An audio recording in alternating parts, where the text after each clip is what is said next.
Magandang gabi po sa lahat. Tayo nagbabalik dito sa ating muntikong YouTube channel. Ayan, para mag-discuss ulit ng another coins. Ayan, coins ang ating pinag-uusapan dito sa aking YouTube channel. At ito ay ating hilig mangulikta ng barya. Kaya ho tayo nandito nagse-selling ng kanilang mga presyo at isa naman tayong kolektor. Magpapasalamat lamang ako sa aking mga subscriber. Lahat po ng aking mga subscriber, maraming salamat po sa inyo at umabot na po ako ng 1K subscriber. Thank you so much sa lahat ng sumusuporta dito sa ating maliit na channel. Thank you so much sa inyong lahat. Ayan, at magandang gabi po. Maraming salamat din po sa sumusuporta do sa ating FB page. Ayan.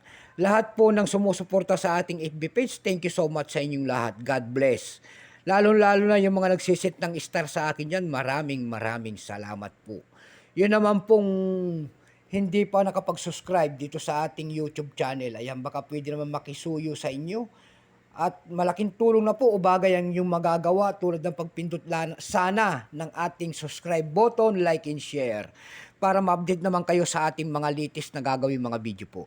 Meron tayong pag-usapang barya. Dito po ay barya po ng Pilipinas.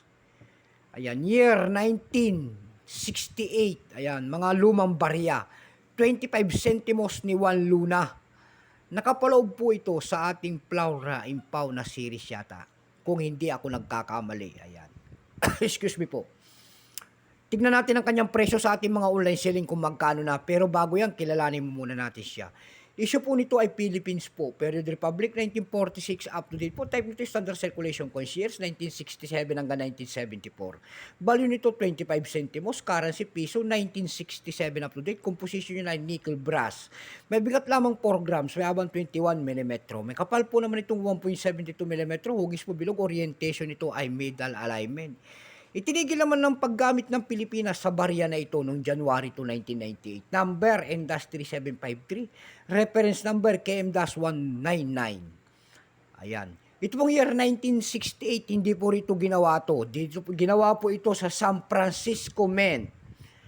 Ayan. Ito po ay 12%. Kung ilang piraso po ang ginawa sa barya na hawak natin, ito po ay 10 million lamang. Ayan. 10 milyon. May price na rin po yan doon sa ating numista.com. Ayan, yung kanyang very fine 24, extra fine 830, almost uncirculated ay 140. Dako tayo sa mga presyo niya sa ating mga online selling tulad ng eb.com. Ayan, sa eb.com po, mayroon tayong nakita nagbebenta doon ng $6.99. Nasundan niya ng $7. Mayroon na rin tayong nakita doon nagbebenta nito ng $5.95. Yung pinakamaliit po ay $5.36. Dako tayo sa Carousel PH. Sa Carousel PH naman po, mayroon tayong nakita nagbebenta doon ng 450 pesos. Nasundan niya ng 100 pesos. Yung pinakamababa po doon ay 180 pesos. Ayan lamang po ang ating may babaging kanyang presyo. Keep safe po sa lahat. God bless.